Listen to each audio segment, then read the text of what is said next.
I am श्रेष्ठ अनुपम। मैं भागलपुर बिहार से आता हूँ। यहीं पे मेरी प्रारंभिक शिक्षा भी हुई है। यहीं से मैंने 12th भी और IIT JEE भी क्लियर किया है। उसके बाद मैंने IIT दिल्ली से केमिकल इंजीनियरिंग की पढ़ाई की। I graduated from IIT Delhi इन 2018.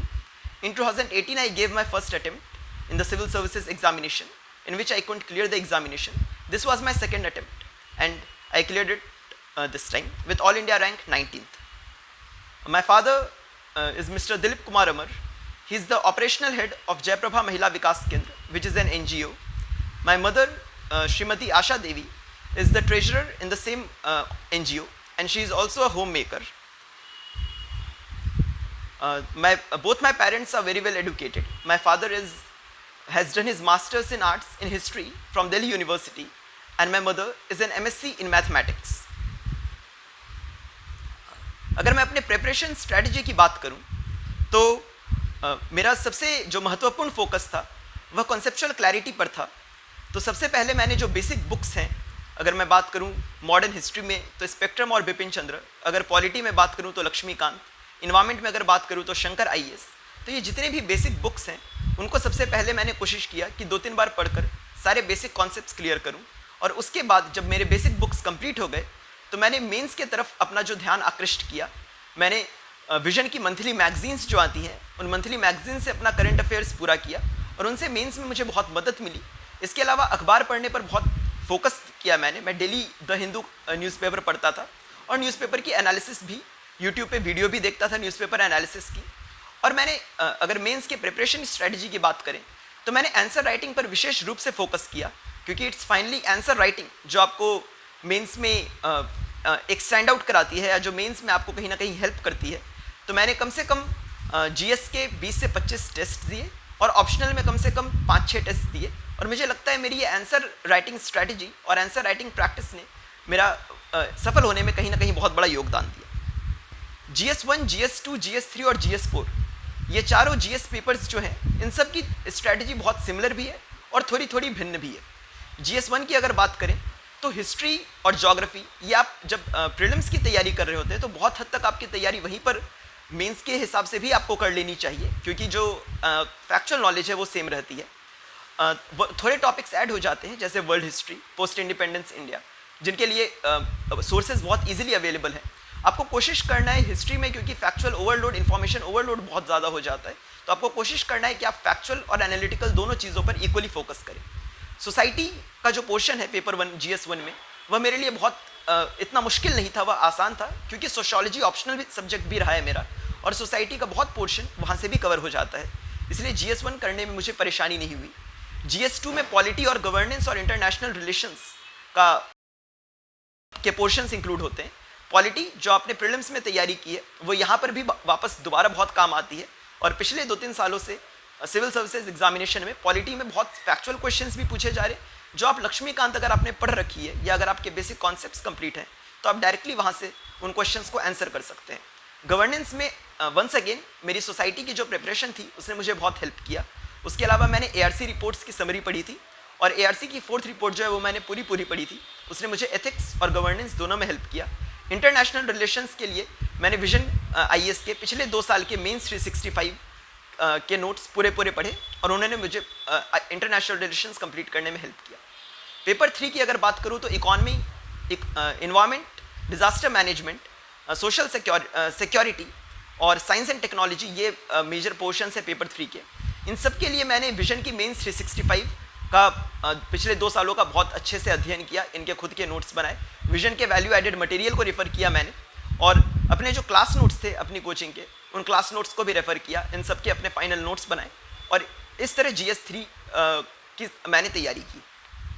अगर GS4 एथिक्स के प्रिपरेशन की बात करें तो ये बाकी तीनों GS पेपर से थोड़ा अलग है, क्योंकि यहाँ फैक्चुअल इंफॉर्मेशन पे नहीं बल्कि एनालिटिकल आपकी एनालिटिकल स्किल्स पर फोकस रहता है कि आप कितने अच्छे से एनालाइज कर पा रहे हैं। आपकी लैंग्वेज स्किल्स बहुत मैटर करती हैं यहाँ, आप क्या कीवर्ड्स यूज़ कर रहे हैं, क्या आप अपने आंसर्स में एथिक्स के कीवर्ड्स जैसे परसिवियरेंस, डिलीजेंस, इंटीग्रिटी, ऑनेस्टी, क्या ये आप ला पा रहे हैं। अगर आप ये कीवर्ड्स यूज़ कर पा रहे हैं तो आपको कहीं ना कहीं बहुत हेल्प मिलती है एथिक्स के पेपर में।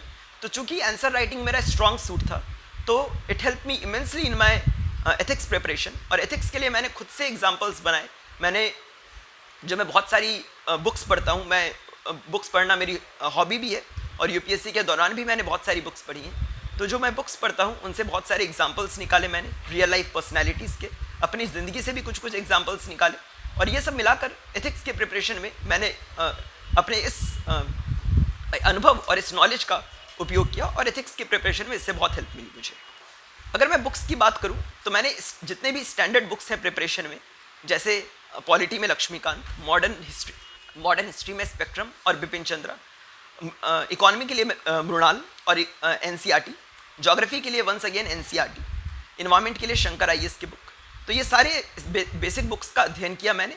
इसके अलावा विजन आईएएस के नोट्स और विजन आईएएस के जो फ्री रिसोर्सेज हैं उनका मैंने पूर्णतः सदुपयोग किया। विजन आईएएस के मैंने मेंस की टेस्ट सीरीज भी ज्वाइन की थी 2018 में, और उस टेस्ट सीरीज के मॉडल आंसर्स और साथ में जो वैल्यू एडेड मटेरियल आता है उसको भी मैंने पूर्णतः इस्तेमाल किया, और ये मेरे मेजर सोर्सेज थे जिनको मैंने यूज़ किया अपार्ट फ्रॉम द न्यूज़पेपर।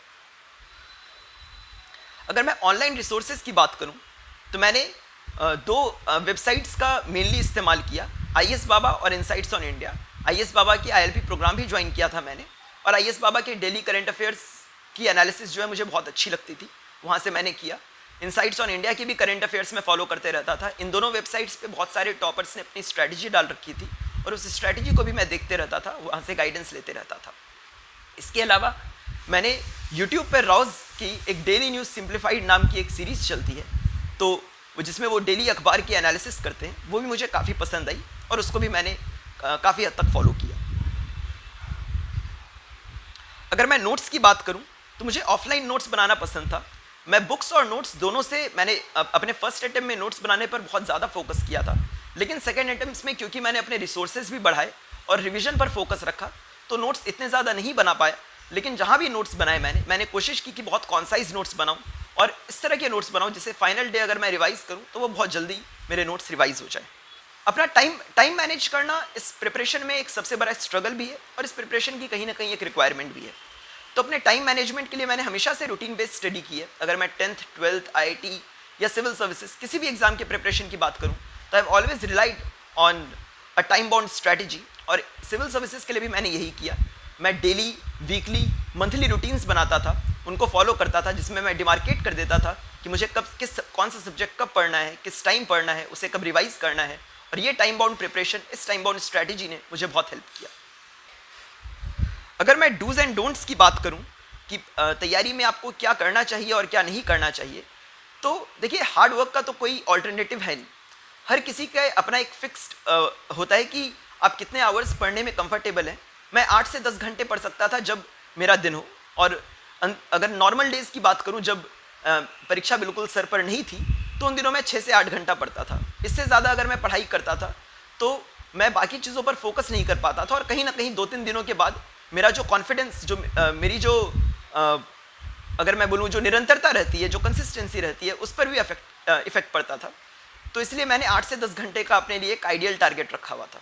तो आप लोग भी अपना फाइंड कीजिए कि आपके लिए वो आइडियल टाइम क्या है जिसमें आप सबसे ज़्यादा कंफर्टेबल हैं, दिन के किस समय आप सबसे ज़्यादा कंफर्टेबल हैं, कब आप पढ़ाई बेहतर कर सकते हैं, और एक टाइम टेबल बनाइए। और उसी तरह ये बहुत आवश्यक है, अगर डूज की मैं बात करूँ, कि आप टाइम टेबल बनाकर पढ़ाई करें। और इस एग्ज़ाम में सक्सेस और फेलियर जो है उनके एक बीच में एक बहुत थिन मार्जिन रहती है, और ये थिन मार्जिन आपको इंश्योर करना है कि आप इसमें सक्सेस की तरफ रहें। और अगर कभी फेल हो भी जाए, मैं अपने पहले अटेम्प्ट में नहीं इस एग्ज़ाम को क्लियर कर पाया था, अगर कभी किसी तरह आपको असफलता का मुंह देखना भी पड़े तो उससे निराश मत होइए, क्योंकि ये एक मैराथन है, ये एक 100 मीटर रेस नहीं है। और अगर आप लगे रहेंगे निरंतरता से, परिश्रम के साथ, तो आप अवश्य सफल होंगे इस एग्ज़ाम में। अगर डोंट्स की बात करूं तो डिस्ट्रैक्शन से जितना हो सके उतनी दूरी बनाइए, सोशल मीडिया से दूर रहिए। मैंने 2016 में जब से प्रिपरेशन की थोड़ी बहुत शुरुआत की थी अपने कॉलेज के दिनों से ही, तभी से मैंने अपने फेसबुक अकाउंट को डीएक्टिवेट कर दिया था। इंस्टाग्राम वगैरह में पे मैं बहुत लेट आया, जब मेरा इंटरव्यू वगैरह हो गया, उसके बाद ही इंस्टाग्राम चलाना शुरू किया मैंने। तो मैंने सोशल मीडिया से एक दूरी बनाकर रखी। मैंने इंश्योर किया कि मैं अपना मैक्सिमम टाइम जो है वो पढ़ाई को दूं, और जितने भी डिस्ट्रैक्शंस हो उनसे दूर रहूं। और कोशिश कीजिए कि आपका जो रिक्रिएशन भी जो आप कर रहे हैं, जो आप खुद को रिफ्रेश करने के लिए कर रहे हैं, वो एक प्रोडक्टिव सा रिक्रिएशन हो, जिससे कि आप वापस से तरोताज़ा होकर, एनर्जेटिक होकर तैयारी में वापस आ सकें। इंटरव्यू मेरा आर.एन. चौबे सर बोर्ड ने लिया था। मेरा इंटरव्यू काफ़ी अच्छा हुआ था। आर.एन. चौबे सर ने एंड में एक्सेलेंट इंटरव्यू बोला था। अगर मैं क्वेश्चंस की बात करूं तो मुझसे मेनली इंटरनेशनल रिलेशंस पे क्वेश्चन पूछे थे। आर्यन चौबे सर ने मुझसे 5G और आर्टिफिशियल इंटेलिजेंस पर भी क्वेश्चंस पूछा था। चूंकि मेरा ऑप्शनल सोशियोलॉजी था तो एक लेडी मेंबर जो थी उन्होंने मुझसे sociological analysis of corona virus भी पूछा था। मैंने अपने इंटरव्यू प्रिपरेशन के दौरान बहुत सारे मॉक्स दिए। मैंने कम से कम 10 से 12 मॉक्स दिए अपने इंटरव्यू प्रिपरेशन के दौरान, और ये मॉक्स मैं मानता हूँ बहुत ज़रूरी है आपके लिए, क्योंकि आपके personality, interview is finally a test of personality. आप किस तरह आपकी पर्सनैलिटी है, आप किस तरह खुद को प्रेजेंट कर पा रहे हैं इंटरव्यू बोर्ड के सामने।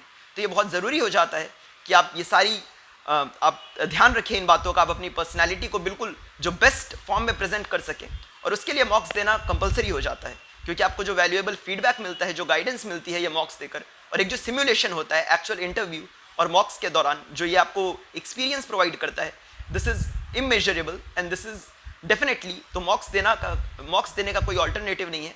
आप ज़्यादा से ज़्यादा मॉक्स दें, कम से कम मैं बोलूँगा 5 से 6 मॉक्स दें, जिससे आपको एक आइडिया लग जाएगा और आप इंटरव्यू में एक बेहतर परफॉर्मेंस कर पाएंगे। अगर मैं कोचिंग की बात करूँ तो देखिए, मैं ये मानता हूँ कि ये बिल्कुल पर्सनल वो होता है। कुछ लोगों को कोचिंग बहुत पसंद आती है, वो कोचिंग के साथ बहुत अच्छा परफॉर्म करते हैं। कुछ लोग बिना कोचिंग के भी बहुत अच्छा परफॉर्म करते हैं। तो मैं यह मानता हूँ कि कोचिंग लेना या न लेना, यह डिसीजन एक इंडिविजुअल को खुद से लेना चाहिए, अपने स्ट्रेंथ्स और अपने वीकनेसेस का आकलन करके। अगर आपको लगता है कि आप किसी भी, चाहे कोचिंग या बिना कोचिंग के, अगर आप अच्छा कर सकते हैं तो अपने गट फीलिंग के साथ जाइए। और कोचिंग में अगर आप जाएंगे तो निश्चित तौर पर एक गाइडेंस मिलता है, एक मोटिवेशन मिलता है।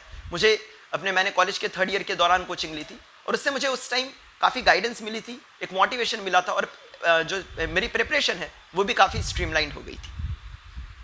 अगर मैं टिप्स की बात करूं, जो एस्पिरेंट्स कोचिंग अफोर्ड नहीं कर पाते हैं, तो मैं बोलूँगा कि देखिए, आजकल का जो डिजिटल एरा है और इंटरनेट पर जितने रिसोर्सेज अवेलेबल हैं, तो कोचिंग आजकल एक नेसेसिटी नहीं रह गई है। अगर आप अफोर्ड नहीं कर सकते हैं कोचिंग, अगर आप छोटे से शहर में रह रहे हैं, अगर आप बिहार के किसी सुदूर इलाके से आ रहे हैं, अगर आप देश के कहीं भी दूसरे कोने में, अगर आप दिल्ली नहीं जा पा रहे हैं प्रिपरेशन के लिए, और तो इंटरनेट पर आपको बहुत सारी रिसोर्सेज अवेलेबल हैं, आपके पास स्टैंडर्ड बुक्स अवेलेबल हैं। आप इंटरनेट का सदुपयोग करें। आपको गाइडेंस के लिए बहुत सारे इंटरनेट पर लोग भी अवेलेबल है, आपको बहुत सारे रिसोर्सेज भी अवेलेबल हैं। आप अगर उनका जुडिशियस यूज़ करेंगे, वेबसाइट्स हैं, IAS Baba, insights on India, forum IAS, आप इनका जुडिशियस यूज़ कीजिए। स्ट्रैटेजीज आपको टॉपर्स की ऑनलाइन मिल जाएगी। टॉपर्स अपने वीडियोज़, अपनी स्ट्रैटेजी, अपने नोट्स, सारी चीज़ें शेयर करते हैं ऑनलाइन। तो कहीं ना कहीं आपका इस प्रिपरेशन में जो वो वाला पार्ट है, जो गाइडेंस और मोटिवेशन वाला पार्ट है, वो कहीं ना कहीं वहाँ से पूर्ण हो जाएगा।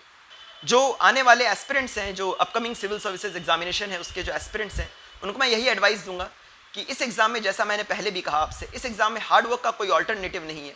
तो 4 मूल मंत्र हैं इस एग्जाम के। पहला है हार्डवर्क या परिश्रम, दूसरा है कंसिस्टेंसी या निरंतरता, तीसरा है फोकस, तो आपको अर्जुन की तरह आपका बिल्कुल ध्यान जो है अपने लक्ष्य पर रहना चाहिए, और चौथा है सेल्फ कॉन्फिडेंस या आत्मबल। ये 4 मैं बोलूँगा, इन 4 मूल मंत्रों को गांठ बांध लीजिए। These should be the 4 pillars of your preparation. और बाकी हर इंसान की अपनी एक इंडिविजुअल स्ट्रैटेजी होती है, अपनी एक स्ट्रेंथ और अपनी वीकनेस होती है। अपने स्ट्रेंथ्स और वीकनेसेस पर काम कीजिए। देखिए कि आप किस तरह के स्ट्रैटेजी या किस तरह के इन्वायरमेंट या किस तरह के माहौल में आप ज़्यादा कंफर्टेबल हैं, किस तरह की प्रिपरेशन स्ट्रैटेजी सूट करती है आपको। खुद की अपनी एक प्रिपरेशन स्ट्रैटेजी बनाएं, उसको खुद से कस्टमाइज़ करें, खुद के लिए मोल्ड करें। अपने पेरेंट्स और अपने जितने भी आपके टीचर्स हैं उनका रिस्पेक्ट करें, उनसे गाइडेंस आपको हमेशा मिलते रहेगी। और ये बहुत इंपॉर्टेंट है कि आप अपना आत्मबल बनाए रखें, अपना मनोबल बनाए रखें, और आप अवश्य सक्सेसफुल होइएगा इस एग्ज़ाम में। बहुत बहुत धन्यवाद।